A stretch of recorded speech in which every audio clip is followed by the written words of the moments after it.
ठोकर खाकर भी ना संभले तो मुसाफिर का नसीब, वरना पत्थरों ने तो अपना फर्ज निभा ही दिया था। जी हाँ साथियों, एक बात याद रखना, कितना भी कसकर पकड़ लो फिसलता जरूर है। ये वक्त है साथी, बदलता जरूर है। जी हाँ साथियों, वक्त है, बदलेगा जरूर। एक दिन आपके भी दिन आएंगे जब आप अपने आप को पूरी तरीके से अपनी तैयारी के लिए समर्पित कर पाएंगे। जी हाँ साथियों, तो लगातार हम आपके लिए कंटेंट पे कंटेंट कुछ ना कुछ अलग सजाने का प्रयास किया करते हैं। आइए आपको एक बहुत ही बेहतरीन कहानी से रूबरू कराते हैं। जी हाँ साथियों, जहाँ नदियों के बारे में आप बिल्कुल अच्छे ढंग से वाकिफ़ हैं। नदियाँ हमारे लिए किस तरीके से उपयोगी हैं ये बताना मेरे हिसाब से उतना मुनासिब नहीं है जितना आप सोच रहे होंगे, क्योंकि नदियों के बारे में हम सबको पता है कि नदियाँ हमारे लिए किस तरीके से और क्यों उपयोगी हैं।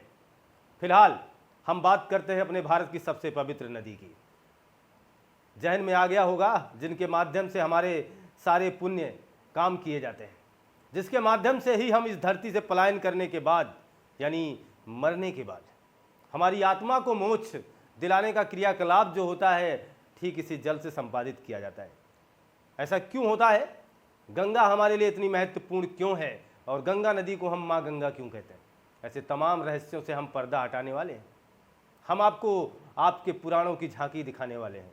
जी हाँ साथियों, हमारी माँ गंगा यानी गंगा नदी को इतना महत्व तो कहाँ से मिला है और आज भी हमारे लिए पूजनीय क्यों है? क्यों हमारे हर अच्छे बुरे कामों में गंगा नदी के ही जल का उपयोग किया जाता है? हमारी आत्माएं यहाँ न रहें, हमारे पूर्वजों की आत्माओं की को शांति मिले, इसके लिए भी गंगा जल का ही प्रयोग किया जाता है। जी हाँ साथियों, खासकर हम आपको इस पेशकश में यही बताने वाले हैं। जी हाँ साथियों, पुराणों में विदित है, पुराणों में कहा गया है कि गंगा को स्वर्गलोक में मंदाकिनी कहा जाता है। कुछ नाम भी याद रखिएगा तो मजा आएगा। गंगा को स्वर्गलोक में मंदाकिनी कहा जाता है, जबकि पाताल लोक में भागीरथी कहा जाता है। इसके अन्य भी नाम है, भिलांगना इसी को, भागीरथी इसी को, अलकनंदा इसी को, पिंडार नदी इसी को, अन्य तमाम नामों से सहेजी जाती है माँ गंगा। और हमारे भारत में 2525 यानी 2525 किलोमीटर का सफ़र करती है। बेहतरीन लगेगा आपको ये जान करके, गंगा से अधिकांश हिस्से हमारे भारत के सिंचित होते हैं और माँ गंगा का जल बहुत ही पवित्र माना जाता है। इसके पीछे कुछ पौराणिक कथाएं हैं, कुछ पौराणिक कहानियां हैं जिससे हम आपको रूबरू कराना चाहते हैं। आपने एक राजा बलि का नाम सुना होगा। राजा बलि एक बहुत ही प्रतापी राजा हुआ करते थे। उन्होंने पूरी पृथ्वी पर अपना कब्जा कर लिया था, यानी पूरी पृथ्वी को जीत लिया था। आप समझ सकते हैं कि राजा कैसे थे। राजा बलि के कब्जे में ये पूरी पृथ्वी थी। इकलौते ऐसे राजा थे जिनका पूरा अधिकार इस पृथ्वी पर था। अब हुआ क्या भाई, अभिलाषा और लालसाएं किसी की मरती नहीं, और दुश्मन इस बात को और भी जल्दी समझ सकता है कि यदि कोई व्यक्ति इस तरीके से विस्तार कर रहा है, इस तरीके से लगातार आगे बढ़ रहा है, तो अनवरत रूप से बढ़ेगा, रुकने का नाम नहीं लेगा। तो पृथ्वी पर कब्जा है, अब स्वर्ग की तरफ इशारा है। ये बात इंद्र को पता चल जाती है। इंद्र को लगता है कि मामला हमारा बिगड़ जाएगा, कहीं ऐसा ना हो कि राजा बलि आकर के हमारे स्वर्गलोक पर भी कब्जा जमा ले।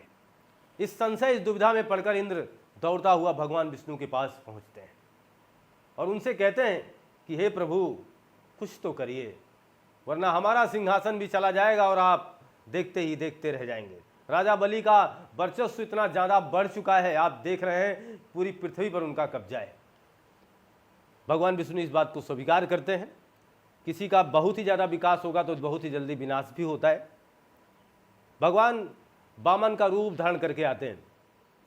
भगवान विष्णु वामन का रूप धारण करके आते हैं। राजा बलि अपना सब कुछ दान कर चुका था, यानी दान देने में आगे रहते थे। हमारे कई राजा, हर्षवर्धन का भी नाम आपने सुना होगा। तो राजा बलि ने दान दे दिया था, सब कुछ लगभग दे दिया था। अचानक वामन की एंट्री होती है और ये वामन भगवान विष्णु राजा बलि से कहते हैं कि हमें भी कुछ मिलेगा। राजा बलि ने कहा कि बाद में आइएगा, अभी तो मैंने सब कुछ दान दे दिया है, कुछ हमारे पास बचा नहीं है। वामन ने कहा कि वामन को खाली हाथ लौटाना उचित नहीं होगा। राजा बलि ने कहा फिर तो जो मांगना हो मांग लीजिए।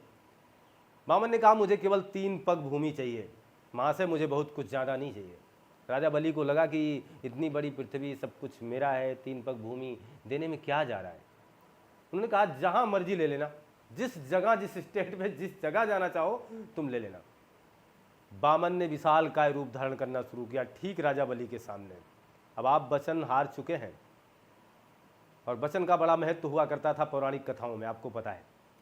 और अब हुआ क्या, वामन की लंबाई बहुत ही ज़्यादा बढ़ गई। आप इससे अंदाज़ा लगा पाओगे कितनी लंबाई रही होगी, क्योंकि एक ही पग में उन्होंने पूरी पृथ्वी को नाप दिया। एक पग में पूरी पृथ्वी। दूसरा पग उन्होंने बढ़ा दिया स्वर्गलोक की तरफ, और उस जगह दूसरे पैर को ब्रह्मा जी ने धुलना चाहा, इस पैर को हम धुल दें। यानी आपको पता होना चाहिए कि धुलने धुलाने का कार्यक्रम क्यों होता है, तो एक अच्छे कार्य हैं, और उन्होंने सोचा कि भगवान विष्णु से हम आशीर्वाद लें। ब्रह्मा जी ने उनके पैर को धुलना शुरू किया। अब आप सोचिए कितना जल लगा होगा, और वो जल जमीन पर आ जाएगा, पृथ्वी पर तो विनाश हो जाएगा, क्योंकि जल की मात्रा बहुत ज़्यादा होगी। ये सोच करके भगवान ब्रह्मा जी उसको एक कमंडल में रोक लेते हैं। अब सोचिए वो कमंडल कितना बड़ा होगा। जी हाँ साथियों, अद्भुत था। फिलहाल ये हमारी पौराणिक गाथाएं हैं। जल उसमें रुक जाता है। उस जल में अलौकिक तेज था, जो उस कमंडल में बहुत ज़्यादा समय तक ठहर नहीं सकता था। ब्रह्मा जी चिंतित हुए, भगवान शंकर के पास पहुँचे। उन्होंने कहा कि मेरे जटे में डाल दीजिए, इतना तो हम सहन कर सकते हैं। उन्होंने उनके जटे में डाल दिया, पूरा जल वहाँ समाहित हो गया। चलिए ठीक है, कुछ ये मामला रहा। तीसरा पग तो आपको पता है, राजा बलि के सिर पर ही रख दिया गया था, जिससे वो पाताल लोक चले गए थे। फिलहाल दूसरी कहानी हम आपको बताते हैं यहीं से जोड़ करके। एक हुए थे राजा सगर। राजा सगर के 60,000 पुत्र थे। अद्भुत है, 60,000 पुत्र हुआ करते थे राजा सगर जी के। और राजा सगर का भी पूरी पृथ्वी पर कब्जा। रे भाई, जिसके 60,000 पुत्र, वो खुद ही सेना है, उससे कौन लड़ेगा। 60,000 जिसके पुत्र हो, सोचना अद्भुत था। राजा सगर ने अश्वमेघ यज्ञ किया और 2 घोड़े छोड़ दिए। ये घोड़े इसलिए छोड़े जाते थे कि अगर कोई पकड़ लेगा ना, इसका मतलब राजा की अधीनता स्वीकार करना नहीं चाहता है, और राजा उस पर आक्रमण करता था। बहरहाल घोड़े छोड़ दिए कि कोई पकड़ना नहीं चाह रहा है।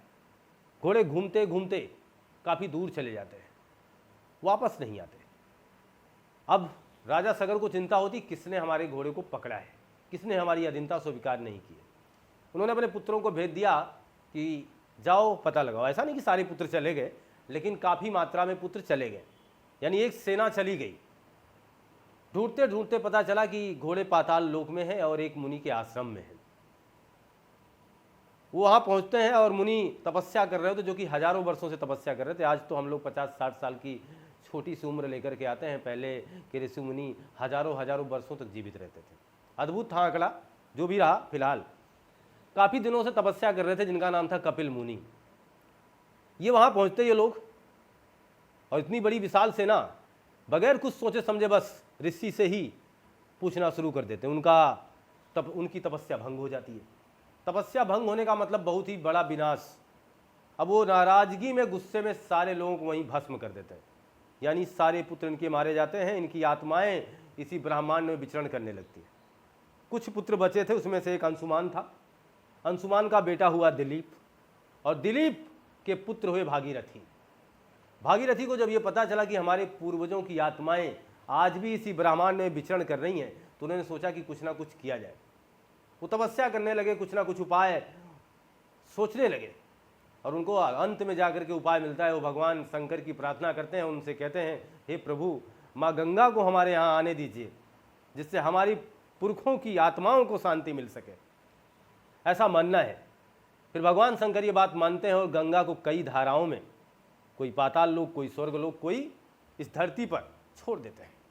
और गंगा भागीरथी के पीछे पीछे चली जाती है गंगा सागर तक। गंगा सागर में जाकर के भागीरथी ने अपने समस्त पूर्वजों को क्या किया था, पिंडदान किया था, यानी उनकी आत्माओं को तृप्त किया था। अब आपको पता चल गया गंगा सागर क्यों जाते हैं लोग। अब आपको ये पता चल गया ना कि हम गंगा जल का इस्तेमाल क्यों करते हैं। हमारे पूर्वजों ने ऐसा किया है, इसलिए हम ऐसा करते हैं। ये हमारी संस्कृति का हिस्सा है, इसलिए हम इससे जुड़े हुए हैं। ये हमारी संस्कृति का महत्वपूर्ण हिस्सा है। कुछ ऐसी कहानियाँ हैं, कुछ ऐसी कहानी हमारी पौराणिक गाथाओं में है, और हमारे धर्म होने के नाते हम इस चीज़ को स्वीकार करते हैं। फिलहाल इस वजह से हमारी तमाम चीज़ों में गंगा जल का प्रयोग किया जाता है साथियों। तो जिस गंगा की हम बात कर रहे हैं, जिस माँ गंगा की बात कर रहे हैं, इस गंगा के बारे में कुछ फैक्ट हम आपको और बता दें। 2525 किलोमीटर तो हमने बता ही दिया आपको।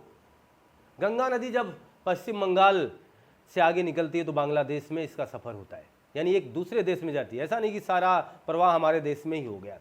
सुंदरबन का डेल्टा आपने सुना है, ब्रह्मपुत्र नदी के साथ मिलकर के दुनिया का सबसे बड़ा डेल्टा बनाने का काम करती है, जहां मैग्रोव वनस्पतियां पाई जाती हैं। साथियों, ये तमाम प्रश्न आपसे पूछे जा चुके हैं। सुंदरबन का डेल्टा गंगा नदी किसके साथ मिलकर के बनाती है? तो ब्रह्मपुत्र नदी के साथ आगे चल करके मेघना कहलाती है। और इसको बांग्लादेश में साथियों क्या कहते हैं? कमेंट बॉक्स में जरूर बताइए। फिलहाल हम आपको बताने का प्रयास करते हैं। इस नदी को, यानी हमारी गंगा को, बांग्लादेश में पद्मा कहा जाता है। कमेंट में जरूर बताइएगा साथियों कैसा लगा ये कंटेंट। मिलते हैं आपसे नए कंटेंट में। आपका दिन शुभ हो। आपको बहुत बहुत धन्यवाद।